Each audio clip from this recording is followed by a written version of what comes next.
questions, put them in the feed, relay them live on air. This is the program for you, the viewer and listener, to offer, comments and perspective. Ask questions of experts, people that have been doing this for a while. Keith Smith, my friend, how are you doing today?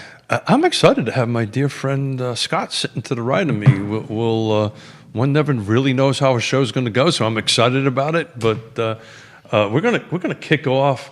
Everybody's talking about interest rates with a potential 5 handle, and we're going to see what the guru of interest rates and mortgage feels about it. And so we're going to chat. So ask some questions, and we'll see. We'll see if a 5 handle is going to make a difference. Live on Keith Smith's Facebook page, viewers and listeners, put your comments in the feed, and we'll relay them live on air. Scott Morris, before we start the show, live on my Facebook, before we start the show, give us a tease on what's been going on in your world, my friend. Thanks. It's been a while. In my world, Good stuff. good stuff. Yeah. We moved to a new company. Envoy Mortgage is amazing. We're expanding. We're growing. We're looking to add a loan officer or two. Kids got the flu. Kids recover from the flu. All the things. What is this kid thing? Yeah, I've got them, and they're Yeah. I've been there. Buying motorcycles, selling motorcycles, just trying to have a hobby that's not work. You know what I'm saying? But you've been hitting the gym, you've been working out. Your youngest, I believe, is out of the phase where they put everything in their mouth. Is that right? Oh, yeah. I'm getting ready to start coaching Coach Pitch. Good for you. We're moving up from T-ball this year, so that's exciting. Fantastic. Just a little shout out. Envoy and Scott, and then what about the great moves over to Envoy is the product line that you get to help out, get to get a little bit more in depth. And you helped us personally out, and we were building an apartment in our basement for my parents, and you stepped up and made it happen. I have a challenging balance sheet and spreadsheet and taxes, and you stuck with us and made it happen. So thank you, man. I appreciate You're that. welcome. I actually got a friend. We're looking at 3. We're using a fix and flip product, and we got 3 properties we're going to look at in the next week. So let's get the cameras go live, because I want you to talk a little bit about the product type that you got available that you maybe didn't have, that you can help folks out. And I get all these questions all the time. If we're at 5, what is that going to do to the market? And I want your take on that. I love it. Live on Scott Morris's Facebook page, live across the board, viewers and listeners. We'll rock and roll when you're ready. Judah Whitcar, let's do it.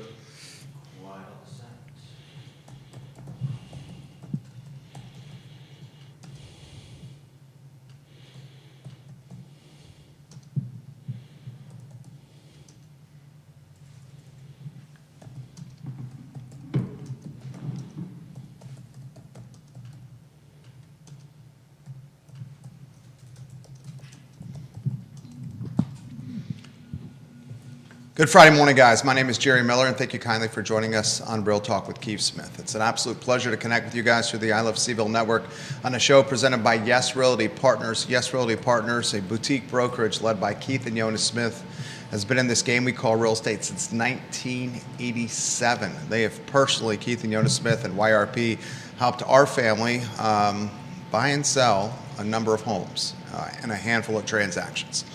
Very positive things to say about the experience of working alongside YRP and Yes Realty Partners. Judah Whitcar is behind the camera.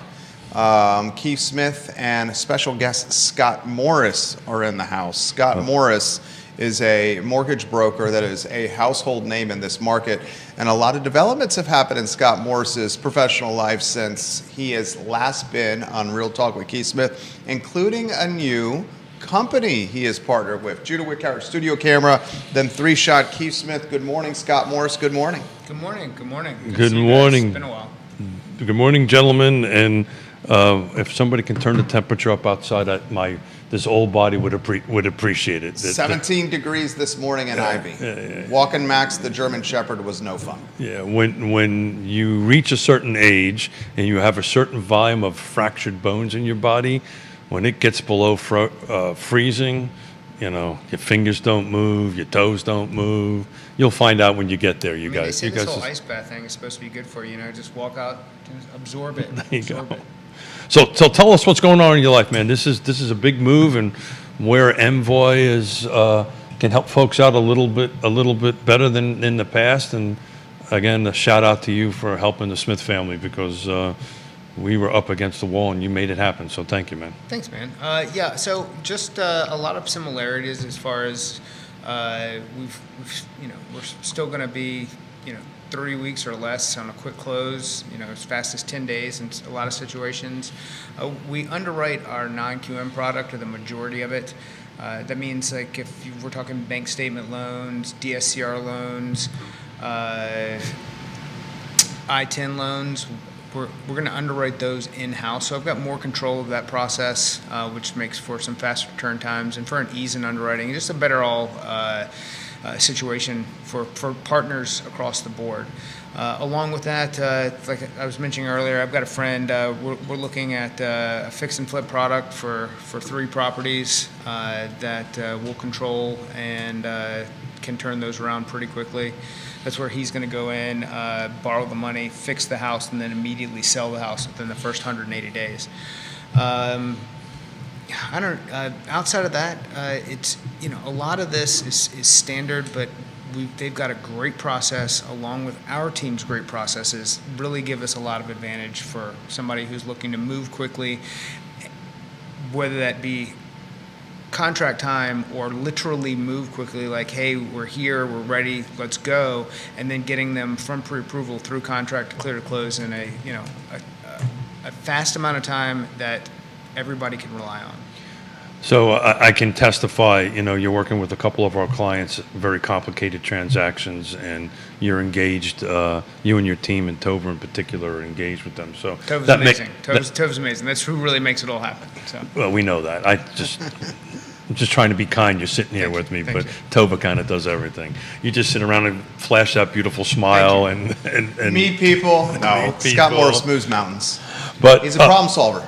So where is the interest rates today? Right around 6%, give or take. So if we have a Is the interest rate different in the jumbo environment than a non-jumbo environment? Yes, but so you're in the 5s for a lot of jumbo paper. Certain situations are going to dictate that as well. But there's a lot of best case scenarios that are in the 5s with no discount points right now, depending upon, the exact circumstances. Like, there's a lot of VA that now it's all advertised at 5.375, but that's paying around 3% in discount points depending on how it's advertised. But it's still there. We're at or below 6%, give or take, any given day lately. For those that are watching that may not be in our world, discount points are you buy 1% of the purchase price or the loan amount in this of case. the loan amount, yeah. And if you pay these discount points, therefore you discount your rate. Essentially, yes. And what matters? Credit score, right? You've got to Credit, debt to income, more so DTI can matter. Loan to value, meaning if you're borrowing all the money, you may not get the same terms as somebody who's, say, putting 70% or 30% down and has a 70% LTV. All right, so I got to magically there. We're bouncing with a 5 handle. What happens to the market? So that's interesting. It's really, like everything. Let's go location. So regionally, it matters. In an area like where we are, we're going to continue to face some adversity from an inventory standpoint. Yeah. And I say that as we have an equal amount for the first time of people above 6% as below 3%. Wow. So we're at 22.2% of people with a 6% or higher mortgage, and 22.1% of people have a mortgage of 3% or less. So we've kind of hit this middle ground, which is great, and you could suggest that we'd be moving into a buyer's market. We're also in an area now, finally, where it's going to be a great year for fixed income. The bond market is primed with what we see in the administration and what we see pending in the job market for continued gains this year means lower yields, higher bond values as we head through the year. So do we see rates in the mid to upper fives by September or October heading into, say, a midterm election cycle? I think that's probably the case. A lot of that's going to happen post Jerome Powell. And I don't think that's really that. It is somewhat politically influenced, but I also don't know that it stays this way as we go into next year. But I do think third quarter this year, or between late spring and early fall, we're going to have a really great rate environment for a lot of people. But that's not to say wait, because if you are a buyer and rates do considerably come down, and we're in an area where we're not building more houses. So I'm later in the show, and I'll jump into it. I actually did some math in Greene County where new construction is actually impacting the market, but I wanted to pick that apart for a little bit. I think you're right. I think you're going to see, rates fluctuate. Some folks at the national level saying the magic number is 5.8, right? We hit 5.8, floodgates open. My comment is, floodgates open, great, but what the hell are they going to buy, right? If we don't have an inventory change. But I think you're going to see the rates bounce, right? I think it's more of a psychological thing. I think it's absolutely psychological, but I think there's also a huge number of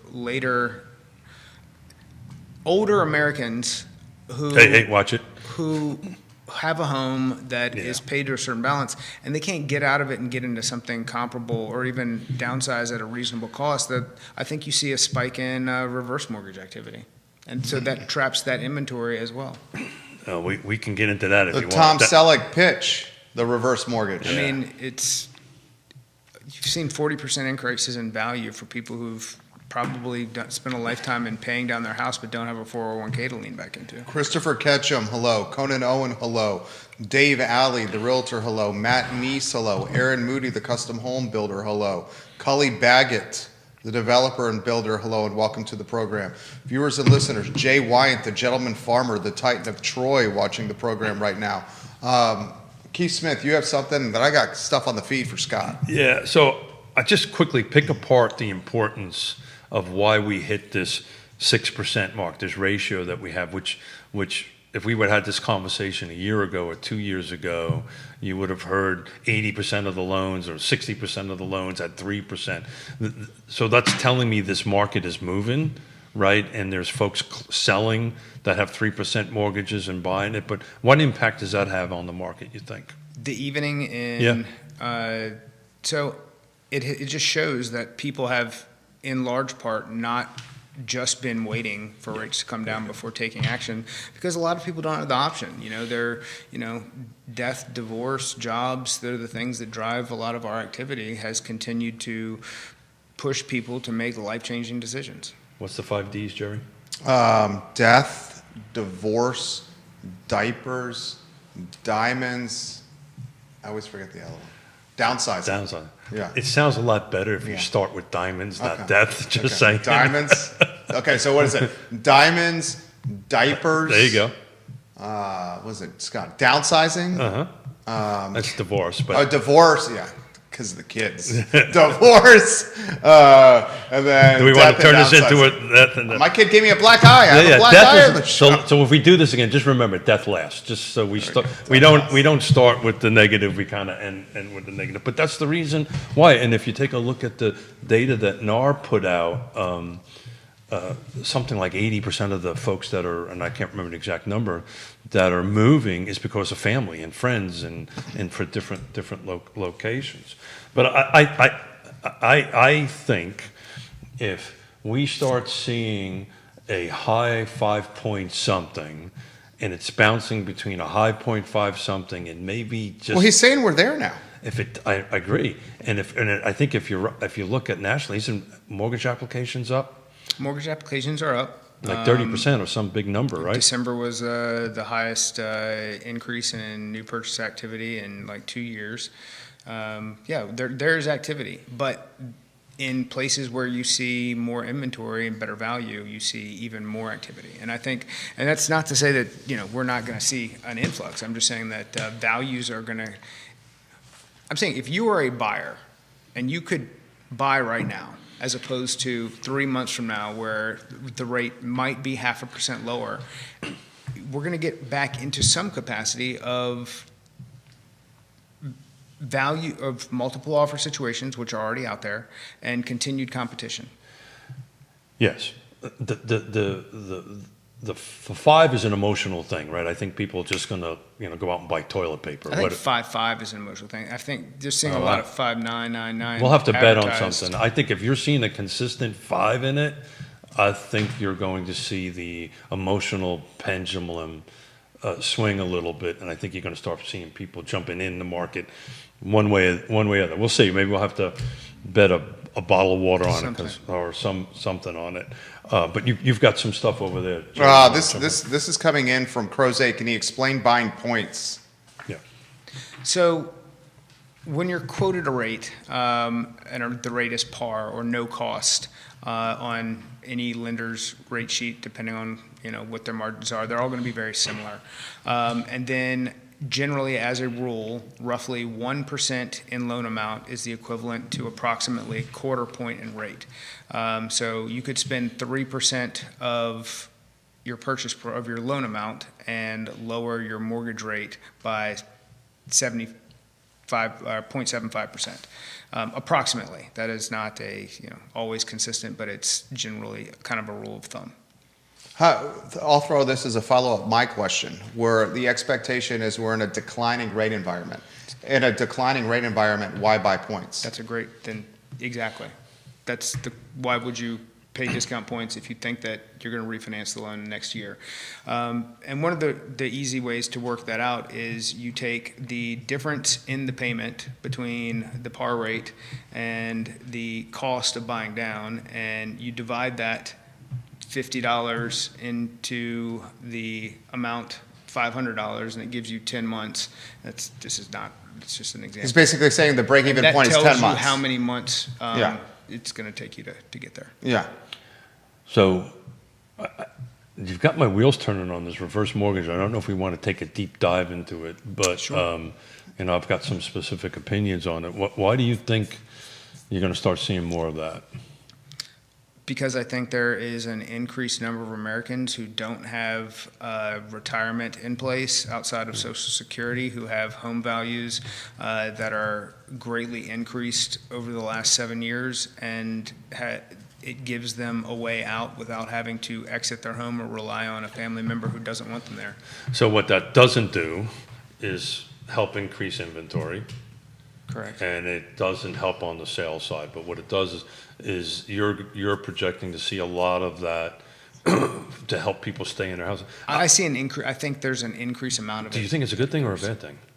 Depends on each individual situation. I think it's a survival mechanism. He's saying the boomer does not have the disposable income to cover daily bills, but is sitting on stacks of equity. They tap into the equity to cover their bills. That's what he's saying. I know, because I deal with this on a regular basis where people that have done that. That's Darwinism. And now they're on the back end, X number 10 years into it or 5 years into it, and have to go, unfortunately, to a facility. They have to, that their life has now changed and they have to move. They haven't maintained the house. They haven't taken care of the house. And you might want to explain the hazards of that and what actually happens to the value of the home, because all of a sudden now we have a $600,000 home 10 years from now that has a loan on it now for 1.2. Right? You have to kind of explain the downside. Again, well, of it? The downside From my depends perspective. on the individual's situation, Of course. their health, what their financial status was when they got involved in it. I'm not saying it's for everybody. I just said you're going to see more of it. Yeah, I agree. But I just want to add a little bit of caution for those that want to jump into it. 100%. It's Because not- Tom Selleck has this great mustache. Hey, And- my motto was like my personality. Everything's not for everybody. Yeah. You know what I'm saying? Scott, I missed you. Jesus, I missed you. Jamie Turner is watching the I'm program trying to right behave. now. I will not jump in on that. Jamie Turner is also Miss Scott Morris, the man who reps the Pep and Culpeper. So glad to see my boy Scott Morris back on the show. Let's go. But just Ricardo Cruz Duran giving Scott Morris some props as well. so if you're looking at reverse mortgages, here's the deal.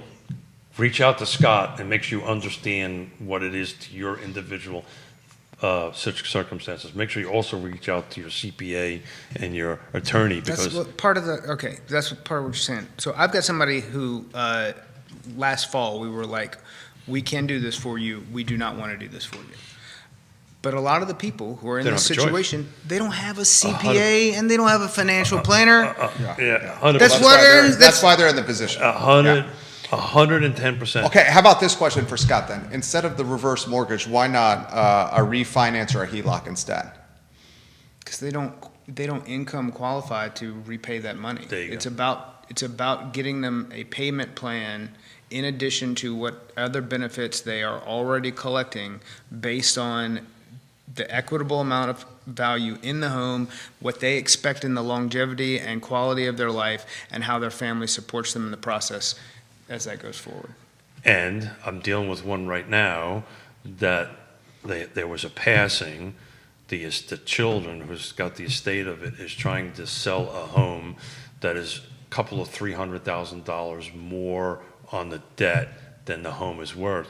So we're now back in a kind of a weird short sale scenario because we're now negotiating with the reverse mortgage company because they're not going to get their money. So it just becomes this, you just carefully reach out to a trusted advisor and talk it through. In certain cases, it's a freaking awesome. Certain cases, not so much. Sarah Williams watching the program. Sarah Williams says, Scott Morris, thank you for all your help. She's watching the show. Viewers and listeners, realtors, anybody in the game, if you have questions, put them in the feed. We will relay them live on air. This question's come in the feed locally from Charlottesville. So you guys are saying that we're not going to expect more inventory in the market come spring? I'm saying you'll see more inventory. But we'll also see, all right, I love Charlottesville. Let me not say anything that anybody can get upset about. But the traffic difference in 5 years, like if you were to ask me what my feelings are about that, they're not good feelings. So define what you mean by traffic. Traffic. No, vehicle traffic. Drive your- I'm the same way, dude. But It's up 29 infuriating. at It's- lunchtime trying to get some, it's crazy. Yeah. It's crazy. That's why I don't go north of Barracks Road anymore, literally. What I'm saying is there are more people, more human beings, and with more human beings, even if we get more inventory, and we get lower rates, you're going to see more competition. That's all I'm saying. Well, And we haven't even seen AstraZeneca's impact. yeah. $4.5 billion, 600 employees coming in the next 24 to 30 months at an average individual wage of $125,000. So traffic is getting a big challenging when people that have a funny accent like me that move here start complaining about it.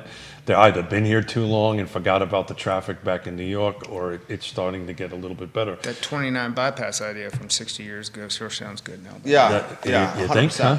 100%.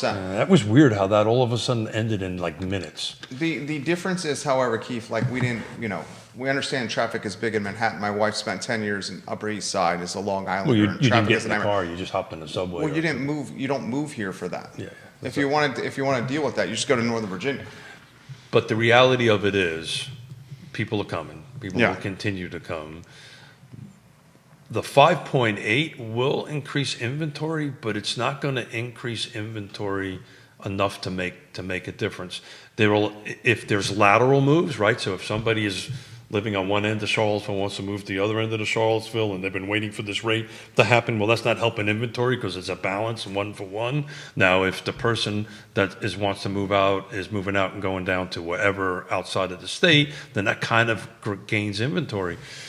The only real way inventory is going to make a difference, and we have the whole traffic infrastructure conversation, is just to increase supply, right? It's that simple. It's a supply and demand thing. The 5.8 will increase prices. the 5.8 or 5 point whatever will increase demand.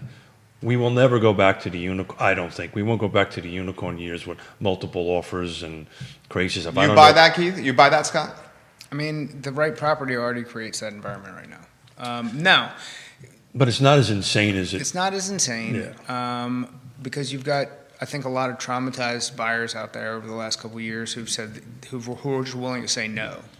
We went through like this weird psychological period when rates were so low that people they didn't problems. I'm not worried about problems. If it had four walls, a roof, and Right. it was barely standing, it was good to go.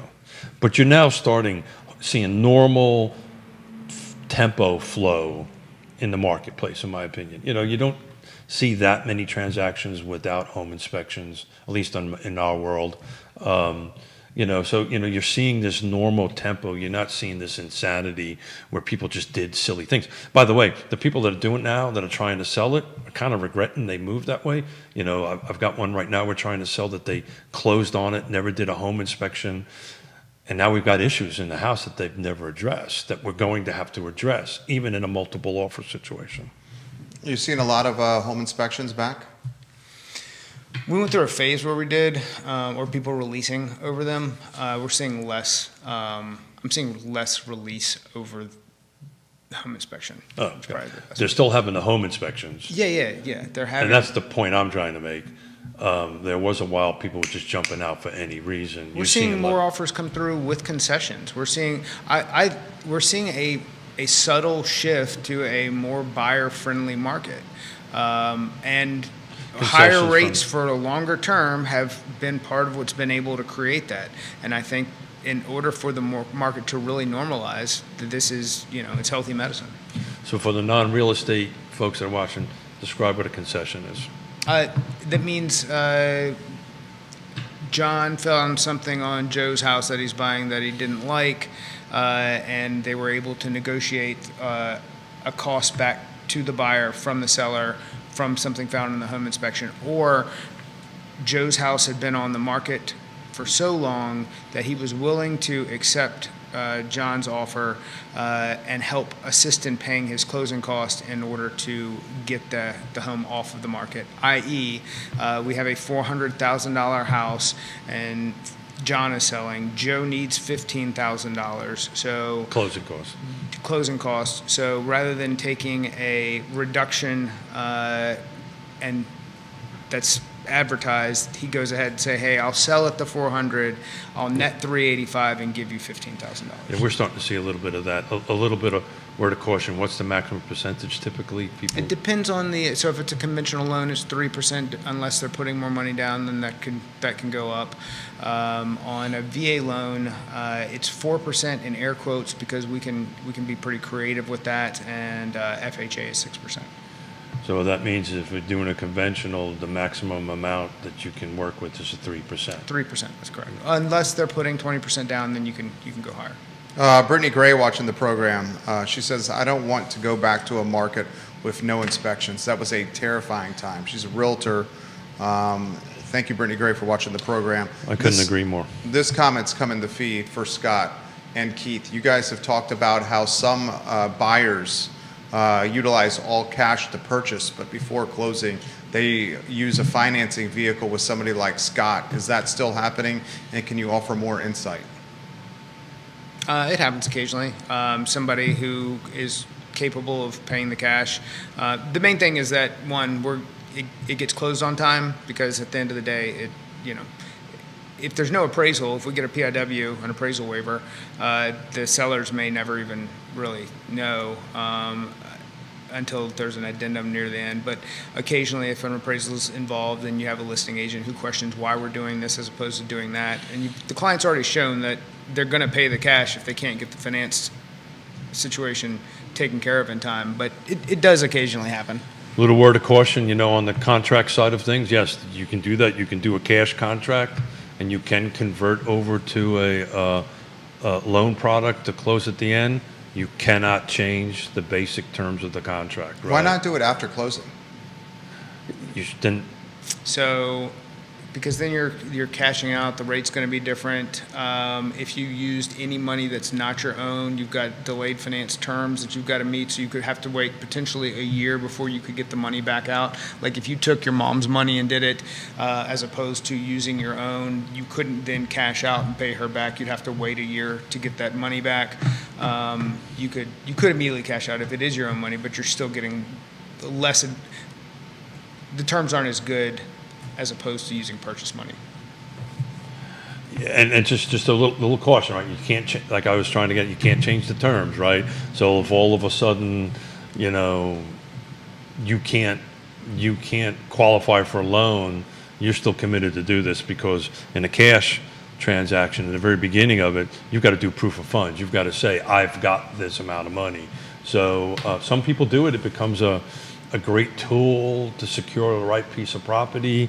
Usually these are well-heeled folks that are able to go ahead and pivot out and make it happen pretty quickly. What about an African prince sent me an email, and they said that they would pay they would pay for it all if I wired him $10,000. Yeah, the African prince sent me the same email that he would send me $135,000 if I wired him by the end of the day $5,000. So you guys like opened up those emails? I like delete. Fortunately, what I usually like to do is correspond with them and keep them online as much as possible. But then I'm like, am I just wasting their time, or is it an AI bot on the other side of the email? I tell you what, you have no idea how good the AI is right now. It's insane.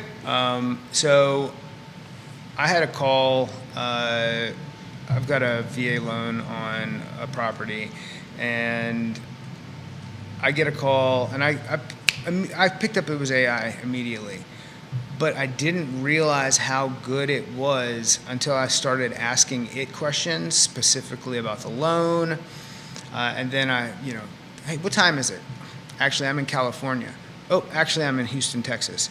Well, what if I didn't want to do the loan like this? I want to do the loan like that. And I got responsive answers every time that then it was trying to move me to a licensed human to qualify and talk to.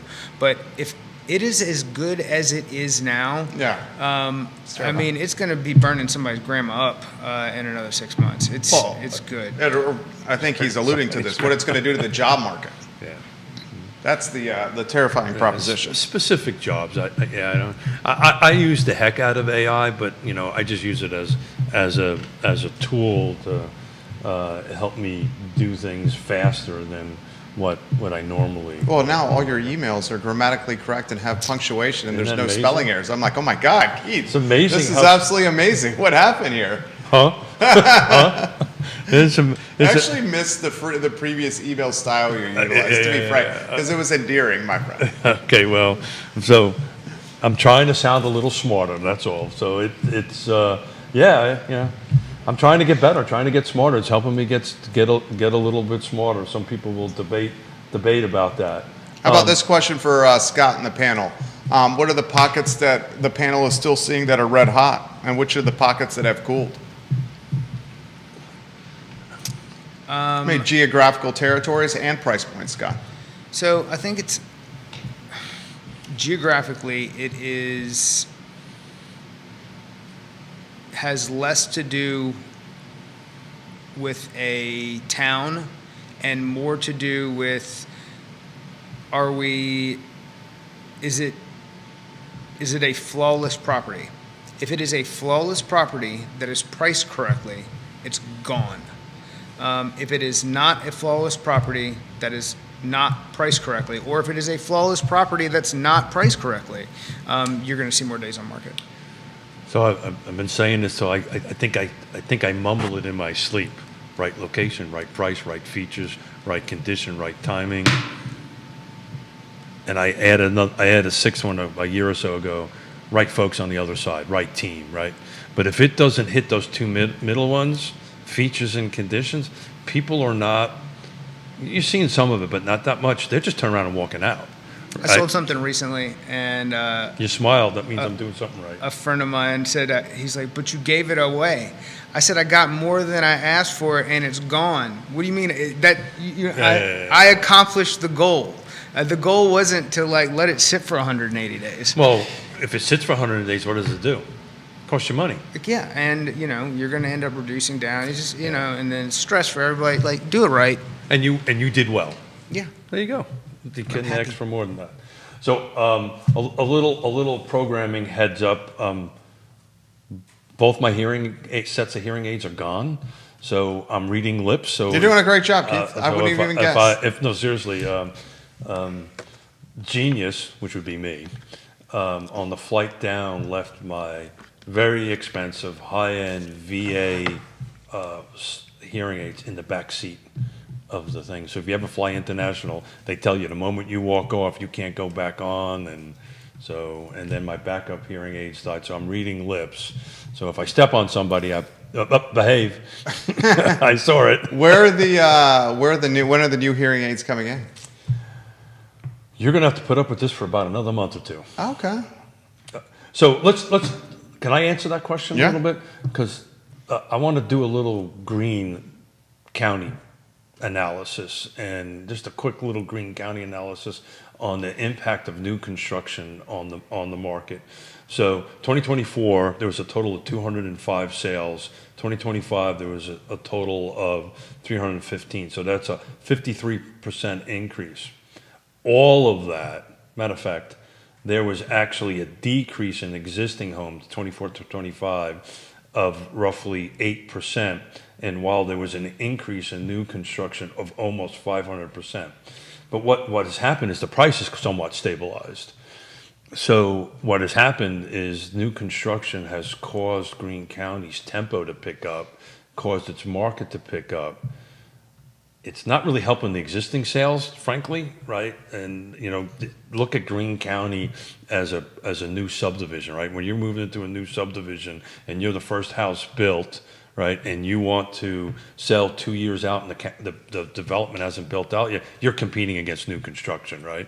But that's a huge jump, and you're going to see probably, at least in the next 2 years, I would project about another 1,500 easy new sales coming out of Greene County. So Greene County is the one you want to watch. The prices are increasing, but not at this huge double-digit number, very modest increasing, as I think the market should do. But the volume and the tempo is extremely, extremely high. Catherine DeSugio watching the program. She's a realtor. We appreciate her. Ryder Kennerson. Miss Plecker watching the program right now. Tied to YRP Associates Better Half. Yeah. We had a shout out and thank you. We took the whole Tabitha company. is the best. We took the whole crew out for dinner last night at Tavola, so we had a lot of fun. This is an interesting one that's come in. Scott, do you see a rate environment in the 4% range?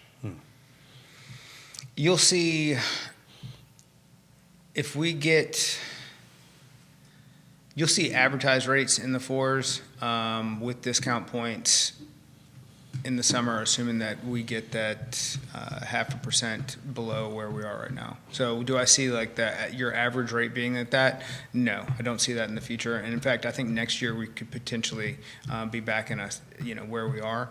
I think the opportunity I think we see a declining bond market, but depending on how hot the economy ends up running to get us there, there could be a little bounce back at some point. But there's ups and downs. Nothing's permanent, as we found out when we were at 3%. But I don't see us getting steadily into the 4s this year. Here's a question for me. How do you feel the economy is doing now? I mean, it depends on who you are. I think that we faced an insane amount of inflation that has tamed, but we're still 20% higher than we were 5 years ago, and that's not normal. Along with kind of a flattening in wages and job growth nationally. Like the quits rate is way down, the hire rate is way down. There's a lot of different reasons for that, but ultimately, we are in an insulated area, dependent upon who you are and what it is you do. I think there's still a lot of people that are really struggling, and I think there are a lot of people who are doing better than they have been. You see the gap getting wider? Yeah, absolutely. Yeah. It's interesting. I'm crunching some numbers. there was almost 8% increase, 24 versus 25 in the city of Charlottesville of homes over $1 million. So there was an 8% increase, which is percentage-wise is an okay number. Unit-wise, it's not a big number, but in such a small volume sales, it was very interesting that in the city of Charlottesville, $1 million plus homes in 2025 were selling. 7 more than years 25. ago, the White House, it's not that little, but the big White House had been renovated just above Spud Nuts in Belmont. It was the first one to go over $1 million at like 1.1, 7 years ago. And since then, like, forget about it. Like, it's lights out. Yeah, so it's just interesting. 7 years ago, $1 million was probably the entree to luxury. And we had Now that- $1 million is, what's $1 million now, Scott? How do you characterize that? Depends on where where It's you called are. Albemarle County. So, baby Fairfax here is it's Baby Fairfax. I'm going to use that one too. It's getting you The- an above average home that is not a luxury home, because a luxury home is 1.2 and above at this point. Yeah. So that was the question I was going to ask you. Where does that number I start? think that might even be $1.5 million. I don't know. But if I were to just pull a number out of thin air, I would say, when you got, what is that, the development on 29 is North Point on the right there. I mean, those are a bunch of, that's all in the 8s, and you can light your neighbor's cigarette out the window. That's crazy to me. Yeah. Old Trail, $1.2 million. Yeah. And you're lighting your neighbor's cigarette out the window. And you're on a post stamp. And I'm not throwing shade, but it is what it is. It is what it is. Yeah. But 1.5, I think, is probably closer to today's number, which is rather And that's the astonishing. intro to luxury. Yeah. That's a house that's No, still going but to the need some volume- work. Yeah, but the overall volume of that business is, not that large. It's large. There's but momentum in that category. I understand that, but when you take a look at 4,000 transactions or 3,000 transactions in a year, that's not 3/4 of the transactions. It's a smaller number. It's more I tell you what's impactful. wild is I talked to plenty of those people and who are buying those homes, and here's why when I talk about the disparity, I can pay cash, but I don't want to. Yeah. There you go. Well, yeah, because you There get go. better return on your The money. guy elsewhere. buying the $300,000 and $400,000 house as their primary resident doesn't come up to me and say I can pay cash and I don't want to. Yeah. That's how wide the gap is. Yeah. Well, I mean, because if you take, let's say you're at a $1.3 million purchase, you put $325 down, so your debt is $975. That $975 is serviced at 6.5 points. I could take that money and make a hell of a lot more than 100%. 6.5 on an index fund without even talking to a financial advisor. 100%. And this index funds, people at that level they know the 6 to put them in. But we go back to police, fire, nurse, teachers inside the community who are continuing in that, that 80,000 to 120,000, 160,000 dual income household money trying to buy an entry-level $400,000 house. They don't, the pain point there, that's the disparity in the two is Yeah. what I'm talking about. And that's as everybody knows, I spent a ton of time trying to work on housing affordability and a lot of But time. a dream. Yeah, You're going to build 10 houses for 2,000 people that need them. And I'm not saying that's not a noble thing. I'm just, that. Yeah, well, it is I'm what a it little is. proud of it. We put 60 I'm in not- the ground. So, but you're right. You're right. I know I'm right. It needs to be 600. You're right. Really, it needs to be 600, not 60. But they're going to do that. Albemarle County, I didn't get a chance to do the percentage. Last year there was a total of 1,388 transactions. 2025, 442 were cash. 796. So I don't know what the percentage difference between 442 and 138. Somebody who's smarter than me can figure that out. But that's a pretty high percentage. It's probably close to 30, I would think. How about this one? And you don't have to touch on this one if you don't want to. This is on the feed here. What's Scott's thoughts on what Trump is doing to Powell? I think it's not the right move. I think everyone will be lesson learned. I think there's, you take some shots, you get a good result. Sometimes you take some shots and you don't. And right now they're realizing that that's maybe not the best way to go about this.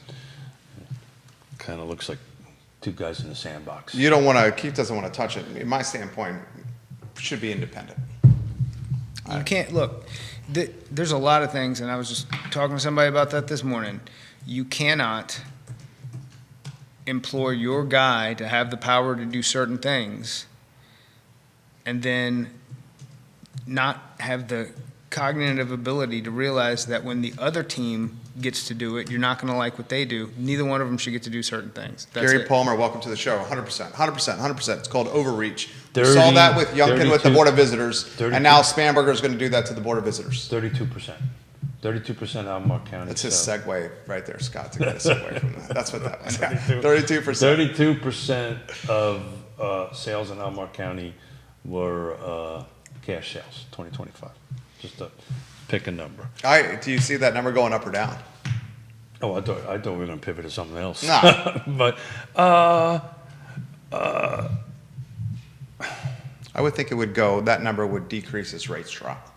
I think so. I think what, to Scott's point, people that are writing these checks, right, these cash checks, have the ability to determine, look, if I'm doing a 5.8% and I'm making 10% or 12% here, why do I do that? I'll just go ahead and make the 12%, and if I ever want to buy it off, I pull it off and go do that. They're just using money as a tool. The real struggle is the people that don't have the ability to do that. The real struggle is the conversation we had about reverse mortgage, which scares the shit out of me, scares the hell out of me, to be honest with you, because I could see if a lot of people start doing that, that could be a little bit of an issue down the road when they have to go ahead and sell, and their loan now, because that's what happens. You take a loan out on your property, and they're paying it, and your loan now is worth more than what. Was that a short sale? Didn't we have a little hiccup that happened at one point in time? I think it was 2007, that we had people that had more paper on their house than the house was worth. And the strict thing about that is, that's not what the market's going to determine. And it increases very rapidly. If you take a look at a reverse mortgages amortization schedule, do yourself a favor, Google that or ChatGPT it and put a number in there. It accelerates very rapidly. This is an interesting one that's come in the feed. Scott, welcome back to the show. Does he have a take on if the new zoning ordinance has done anything to real estate or the market at all? When did it go into effect? It went into effect in the last 60 days. What Officially, the What new NCO. one? Yeah, they just rebooted the old Yeah. one, so it's the same one. They just took The lawsuit was dropped in the last 60 so I know. they took my point was it's been 60 days. Yeah, nothing, yeah. So you're saying not enough time. Yeah. And it's been more than 60 days because it's the same one. They just took a pause and all that stuff. And it's what we talked about in the very beginning. It's just not going to be a marketing. But it's the reason I threw this out. But what happened is 8% in 2025 more $1 million homes were sold. Nothing at the lower level increased that kind of number. So How about advice to the realtors watching the program on generating business, Scott? That's one of the things you like to offer consultation on. I mean, to your basics, I've talked to a lot of people in a lot of different areas, and everybody's consensus is that lead quality through all the paid lead sources is not what it used to be. You're talking like, say, a Zillow. So I'm not gonna say that because Okay. I dislike them so much that I won't say their name. But of all of them, they have significantly become the worst. Yeah. And in part because what they have done is they've shifted the model, and a bunch of the people watching it already know this, to where that if you are participating, then they want a percentage of those qualified leads qualified with their mortgage company internally that they also own. And then if they're not getting their pound of flesh, then they slow what you as the paid agent, or depending on what kind of program are receiving. But aside from that, no, that's in important bulk, because you have to do that, and you got to pay a yeah. substantial amount of money but in bulk, the quality of the leads. has seeming to fade a little bit in the last 24 to 36 months significantly. So with that said, fundamentals, how are you marketing to your database, your sphere, all the things. Take the time to remember what you found success with in the beginning. It's your personality, it's who you are, it's how relational you are with people, and then go do that 10 times more than you're comfortable doing it, and you'll find the success that you're looking for. Fundamentals matter. professionalism matter. I don't know. There's a bunch of people I don't think that are that professional, but they're really relational and they do just fine. Okay. Michael Guthrie, welcome to the broadcast. No, he's 100% right. I see it as well. He's 100% right. But we're talking about paid leads versus non-paid leads. And what you're starting to see is the quality of the leads go down. And the reason why the quality of the leads are going down the last 12 to 24 months, and I've been saying this forever, people are looking for trusted advisors. People are looking for people that, I'm just telling you what I see on the street. I think it's because there's 1,000 different fishermen. There used to be 50 fishermen. And then you had a couple who fished out a really good pond over here. But then now that the more and more that's spread out and the more and more that AI is involved with this, trying to choose one of these companies that's not trying to net more internally for themselves and sell something that's quality outbound, it's just become more difficult. Yeah. I think the market for it is harder, even for them producing them. I think those fundamentals matter more as an individual in how you conduct your business than like through that lead flow. I think I'm trying to say the same thing. What's happening here is relationships matter. You know, we don't brag that often, but we had a 30% increase in 2025 versus 2024 in sales volume and netting all the way across the board, but some other folks didn't. And it was purely because we've always been connected relationship-wise to our clients. And it just, referrals work, man. You know, all this noise over here is great, and it may have worked well when things were flying off the handle, but I can tell you, people will search these things you want to, whatever name you want to use on it. And when they really come down to the point of wanting to do something and make the largest investment in their life, they want to talk to somebody. Face to face, voice to voice is going to matter going forward. These AI bots and all this kind of great stuff is a great tool, and I use the hell out of them. But at the end of the day, somebody wants their hand held and walk them through. For the most part, most people, these are usually the single or the second largest transaction they've ever done in their life. And they don't do it very often, and they want some personal care.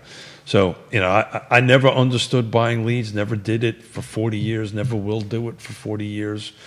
Never understood why I'm paying somebody else for something I can do myself. But anyway, that's my 2 cents on that. Scott Morris, it's been an absolute pleasure to have you on Real Talk here.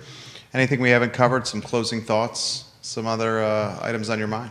I mean, I'm getting ready to start Coach Pitch Little League.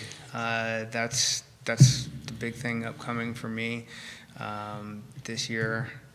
We've got our team is really dialed in. We're happy to, you know, be doing what we do with all the partners that we do it for.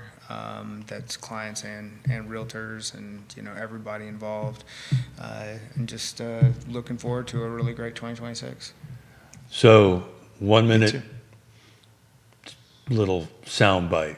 How do you predict the real estate market in 2026 in the car footprint, in the Charlottesville area footprint?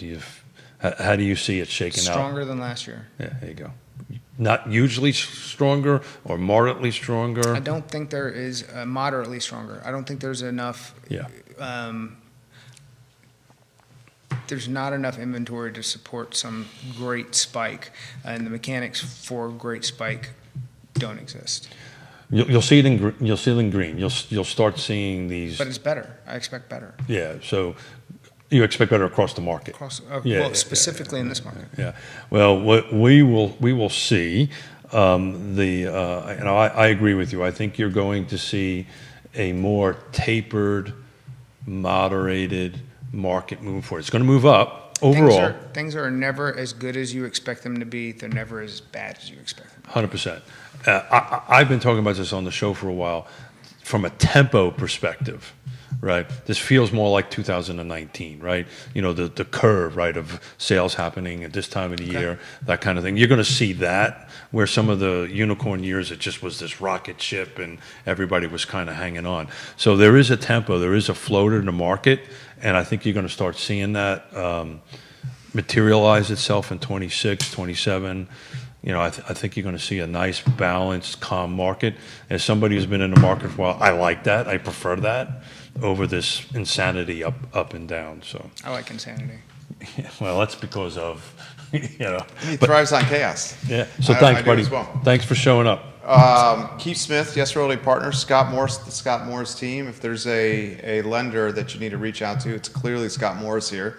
If there's a realtor that you need to reach out to, I've done it personally with our family. It's Keith Smith. Judah Wickower is behind the camera. He is looking distinguished and dapper. Thank you, Judah Wickower, for keeping us online. It's Real Talk with Keith Smith, and it's archived at realtalkwithkeithsmith.com. A proven track record in business since 1987. Click the Partners tab, and you can see the trusted advisors There that you go. Keith Thank you. has personally vetted in this game we call real estate. We've got an attorney coming next week, so we're going to talk a little attorney stuff, which I'm excited about. John Ralston on Friday. And then got our a new brokerage. got a new builder lined up for February. A little tease there. We'll talk later. Fantastic. Our brokerage uses Ralston for a lot of closings. John Ralston is fantastic. Thank you kindly for joining us. So long, everybody. Commercial next week.